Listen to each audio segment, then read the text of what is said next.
Have you ever noticed how some people seem to naturally command respect? No demands, no theatrics, just quiet, magnetic authority? You're upper class, a truth not inherited, but claimed through every choice, gesture, and unspoken boundary. Welcome to Feminine Queen, where we dismantle societal scripts and rebuild legacies of power, elegance, and unbreakable influence. Today, we're unraveling the 13 psychological tricks that make people respect you. But let's be crystal clear. This isn't about hollow manipulation or shrinking to fit someone else's expectations. This is about rewiring their perceptions by first anchoring yours in steel-clad self-worth. Stop bargaining for scraps of validation. Royalty doesn't beg, it declares. These aren't mere tricks, they're weapons of silent confidence. A masterclass in turning whispers into echoes, invisibility into gravitational pull, and polite nods into unwavering reverence. The secret? Respect isn't earned through what you do for others, it's forged in what you refuse to sacrifice for their approval. Ready to stop being seen and start being remembered? Your crown is waiting, Queen. And as we embark on this journey together, imagine sitting with a warm cup of tea, chatting like old friends about secrets that elevate our spirits. I'm here with you, inviting you to embrace every nuance of these powerful techniques as if you were unwrapping a cherished gift. 1. Command the room like a sovereign. When you cross a threshold, you're not just entering a space, you're claiming territory. A name unspoken is power unclaimed. Introduce yourself like a manifesto, not a whisper. Let your voice carve your identity into the atmosphere. This isn't arrogance, it's ownership. The world rewards those who announce their presence, not with arrogance, but with the quiet thunder of someone who knows their worth. Silence isn't humility here. It's surrender. Imagine Cleopatra entering a Roman Senate. No one questioned her right to rule because her aura screamed sovereignty before she spoke. Your entrance should be a sensory event, a flick of the wrist, a deliberate pause, eye contact that lingers just long enough to imprint. Practice this in mundane spaces first. The coffee shop, the grocery line. Train strangers to feel the shift when you arrive. You're not asking for attention, you're rerouting gravity. Isn't it amazing how a simple step can change the entire mood of a room? Think of it as your own little secret ritual, a gentle reminder that every move you make is a declaration of your inner strength and grace. 2. Become a name whisperer. Names are spells. When you wield someone's name, you're not just recalling syllables, you're summoning their essence. Repeat their name like an incantation during conversation. Watch their eyes ignite with the primal satisfaction of being seen. This isn't networking, it's alchemy. You're not remembering names, you're collecting loyalties. Neuroscience proves hearing one's name triggers dopamine. It's biological flattery. Turn this into art. After learning a name, tie it to a vivid mental image. Luna becomes a moonlit wolf. Marcus morphs into a marble statue. Use their name once when greeting, once mid-conversation, and once when parting. They'll leave feeling branded by you, craving another hit of that validation. Collect names like rare coins, and soon you'll be the richest person in every room. Picture this. Every name you speak gently wraps the listener in a warm embrace, making them feel uniquely celebrated. It's like offering a personal, heartfelt compliment that brightens someone's day. 3. Posture as power performance. Your spine is your scepter. Slouching isn't just a physical collapse, it's a metaphysical retreat. Roll your shoulders back like you're shedding chains. Walk like gravity owes you favors. Before entering any space, breathe into your diaphragm and declare, I am the event. Your body isn't flesh, it's a propaganda machine. Make it lie so boldly about your confidence that the lie becomes truth. Studies show power poses increase testosterone by 20%. Fake it till you become it. Practice the throne stance. Feet planted like roots, hands resting on hips as if waiting for a crown. Do this before job interviews, dates, or confrontations. Your cells will believe the performance, flooding your veins with regal poise. When your body broadcasts divinity, even skeptics kneel. Think of it as a daily little celebration of yourself. Each confident pose a moment of self-love that reminds you and everyone around you of the strength and beauty you embody. 4. Scarcity as seduction. Availability is the perfume of desperation. Become a phantom in plain sight, present enough to intrigue, absent enough to haunt. When you decline an invitation, you're not rejecting, you're myth-building. Let them wonder what grand designs occupy your time, even if it's bubble baths and true crime documentaries. Mystery isn't deception, it's strategic ambiguity. Luxury brands thrive on scarcity. Hermes waitlists, Rolex shortages. Mimic this. Let your social media echo with cryptic clues, a half-empty wine glass, a passport stamp blurred just enough to tease. Cancel plans once a season, not out of spite, but to remind them your presence is a comet, not a street lamp. Absence sharpens appetite. Let them starve for you. It's like creating a little puzzle that others want to solve, leaving them intrigued and inspired by the enigmatic, beautiful mystery that is you. 5. Time is a blood oath. Your calendar isn't a schedule, it's a shrine. When someone cancels last minute, dissect their apology like a surgeon. Was there reverence, remorse, or the metallic tang of disrespect? Let serial offenders drift into the fog of maybe someday. Your time isn't currency, it's sanctified ground. Guard it like a dragon hoarding gold. Warren Buffett charges $4.6 million for a lunch date, not because he needs cash, but to weed out parasites. Assign mental fees to your hours. That coworker who drains you, they're costing $500 minute. The friend who monologues, $10,000 hour. When you price your time astronomically, you'll only invest in dividends. Let the time wasters bankrupt themselves elsewhere. Imagine your time as a precious jewel, a glittering gem that only those who truly value you can approach. Every minute you share is a gift, and you deserve nothing less than genuine appreciation in return. For the feminine queen who demands her worth. Darling, you weren't forged in fire to beg for scraps of regard. That flaky friend, that lukewarm lover, they're not disrespecting you. They're disrespecting the lineage of queens in your blood. Every time you tolerate crumbs, you spit on the banquets your ancestors starved to give you. The next moves aren't tricks, they're coronation rituals. Your great-grandmother slit throats in silk gloves so you could reign. Honor them by treating every maybe as treason. When someone hesitates to commit, hear the ghostly clatter of teacups from women who bargained with death for your freedom. You are the product of 1,000 rebellions. Act like it. Take a moment to feel the pulse of history within you. A warm reminder that you are the culmination of generations of fierce, powerful women. Every step you take is a tribute to that unyielding legacy. 6. Apocalypse the apology addiction.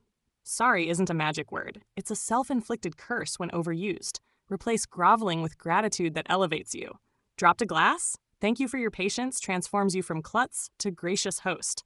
Late, I appreciate you holding space reframes tardiness as their honor. Save sorry for true transgressions. It'll land like an earthquake when rare. In Japan, excessive apologies signal weakness. A CEO who over-apologizes resigns. Train your tongue to swap sorry with sovereign language. Bumped someone? Pardon my magnetism. Forgot a name? Your presence distracted me from trivial details. Turn faux pas into flirtations with reality. Watch as people scramble to deserve your reframed narrative.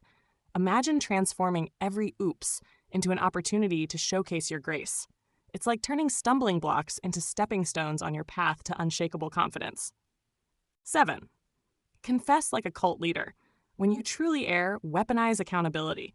A flawless facade repels vulnerability addicts. Admit faults like you're sharing forbidden knowledge. I sabotaged us. Let me show you how. This isn't weakness, it's psychological jujitsu. They'll hand you their loyalty, stunned by your audacity to be human. Steve Jobs mastered this. He'd publicly own Apple's failures, then spin them into revolutionary comebacks. Stage your confessions like TED Talks. Here's where I bled. Here's the scar. Here's how I'll weaponize it. Transparency, when theatrical, becomes a trapdoor. They fall into admiration before realizing there's no escape. Isn't it refreshing to see that true strength lies in the courage to admit imperfections? Sharing your journey not only humanizes you, but invites others to join you in celebrating every beautiful flaw. 8. Dance in your ugly truth. Authenticity isn't being yourself, it's parading your contradictions like war trophies. Admit you binge reality TV and read Nietzsche. Laugh about your panic attacks and your Pilates obsession. Imperfection, when worn unapologetically, becomes a crown. People respect not polished lies, but glorious messes that mirror their own. Frida Kahlo painted her unibrow and leg braces into masterpieces. Flaws became fame. List your uglies and brand them. I'm a recovering perfectionist with a TikTok addiction. Your vulnerabilities are catnip for connection. Let them see your cracks. They'll mistake them for constellations and worship the pattern. Think of this as your personal dance, a celebration of every quirk and imperfection that makes you irresistibly unique. When you laugh at your own imperfections, you invite others to embrace theirs as well. 9. Emotion as a siege weapon. Feelings are gasoline, useless unless controlled. When fury floods your veins, don't scream, calculate. Channel rage into a glacial smile. Redirect heartbreak into poetic silence. They'll never see you sweat, only the diamond-hard glint of someone turning agony into artillery. Catherine the Great suppressed coups by hosting balls mid-revolt. Chaos became her canvas. Next time you're provoked, mirror their tone with eerie calm. How fascinating you think that's acceptable. Unmoved, you force them to face the tempest alone. Emotional control isn't repression. It's watching them drown in the waves they tried to drown you in. Imagine your emotions as a well-organized orchestra. You conduct them with such finesse that even the stormiest notes play harmoniously. It's about transforming passion into a powerful symphony of self-mastery. 10. Self-worship as warfare. You are not a person. You're a pantheon. Address yourself as Your Majesty in the mirror until it stops feeling absurd. Would you let a peasant slap a goddess? Then why let insults land? Forge self-respect in the furnace of daily rituals. Eat like your body's a temple. Speak like your words carve history. Marie Antoinette bathed in champagne while peasants starved. Be that ruthless. Splurge on the silk robe. Hire the trainer. Write yourself love letters. When you treat yourself as sacred, others genuflect by reflex. They'll either fund your shrine or fade into irrelevance. Win-win. Imagine standing before your mirror each morning, a loving conversation with the most important person in your life, you.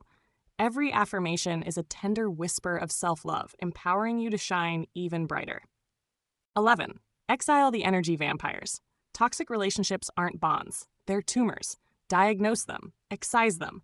When a friend mocks your dreams, don't argue. Disappear. Ghosting isn't cruelty, it's natural selection. Surround yourself with those who make your nervous system hum like a live wire. Respect isn't won, it's curated. Create a Court of Excellence spreadsheet. Rate everyone on 3 metrics. 1, do they energize me? 2, do they challenge me? 3, would I clone them? Anyone below 8/10 gets demoted to peasant status, limited access, 0 investment. Promote the 10s to royal advisors.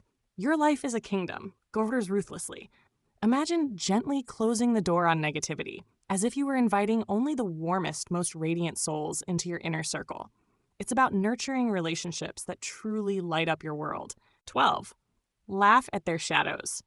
Disrespect is rarely about you. It's the perpetrator's shame and drag. When insulted, cock your head like a scientist observing pathetic fauna. How fascinating! You needed that. Pity disarms. Amusement neuters. Your indifference becomes the mirror forcing them to confront their own smallness. Voltaire responded to critics by publishing their insults with footnotes dissecting their insecurities. Next time someone throws shade, quote them verbatim in a toast. To Karen, who called me arrogant, may we all be brave enough to name our own power. Applause will bury their bite. Imagine laughing softly, a sound full of warmth and understanding, as you effortlessly transform criticism into a moment of self-empowerment. Your joy becomes the light that outshines every shadow cast your way. 13. Court the dragons. Comfortable circles are coffins. Seek those who terrify you with their brilliance, the unapologetic CEO, the artist who eats doubt for breakfast. Let their heat scorch away your mediocrity. You'll either rise as phoenix or burn as kindling. Both fates beat rotting in safe stagnation. Mentor a prodigy half your age. Debate philosophers in foreign languages. Pitch ideas to investors who've rejected you twice. Dragons don't coddle. They incinerate your limits. After each burn, check your reflection. You'll glow hotter, harder, closer to invincible. Imagine embarking on adventures that push your boundaries and light a fire under your ambitions. Each encounter with these dragons is a chance to grow, to learn, and to shine brighter than ever before. Ladies, here's your final decree from Feminine Queen. Respect isn't handed to you. It's claimed by those who refuse to flinch at life's chaos. The Stoics didn't waste energy begging for approval. They mastered the art of inner sovereignty. Think of it this way. When you stop reacting to disrespect, you disarm it. When you prioritize your peace over their noise, you rewrite the rules. Stoicism isn't about stone-faced silence. It's about knowing your worth is non-negotiable, even in the storm. Picture this. A Stoic queen doesn't rage against the winds of disrespect. She becomes the eye of the hurricane, untouched and unshaken. She invests in actions that outlive momentary validation, building legacies instead of chasing applause. Remember, the ancient Stoics didn't plead for respect. They commanded it by living as if their worth were a law of nature. So walk away from battles that shrink your spirit. Let go of the need to explain, defend, or convince. True power lies in the quiet certainty that you are the architect of your dignity. The world doesn't crown those who chase respect. It bows to those who embody it. And here's the secret Stoics never shouted. Respect flows effortlessly to those who've already given it to themselves. As you leave today's empowering session, take a deep breath and feel that surge of love for yourself. Let each word echo in your heart like a gentle reminder that you are cherished, celebrated, and ever so incredibly worthy of every ounce of respect you command. This isn't just motivation, it's mathematics. Every boundary you set, every no you speak, every moment you choose self-respect over people-pleasing, that's compound interest for your soul. Now let's talk about your next move, Queen. The Stoics taught that the greatest power is ownership of your mind, your choices, your narrative. So today I challenge you. Delete one apology from your vocabulary. Replace it with a statement of fact. I don't tolerate that. This is my standard. Watch how the universe rearranges itself around your clarity. And to the feminine queen sisterhood listening, this isn't just about respect. It's about legacy. Centuries from now, they won't remember the women who bent. They'll study the ones who redefined what it meant to stand. So smash that subscribe button if you're ready to stop playing small and start ruling your world with quiet, stoic ferocity. We're not just teaching confidence, we're building empires of unshakable women. One boundary, one silent pause, one unbreakable enough at a time. Until next time, stand tall, speak less, and let your existence be the only argument you ever need. Remember, queens, the throne isn't a place. It's a posture. Wear yours like a second skin. Watch the next video on the screen. Feminine Queen.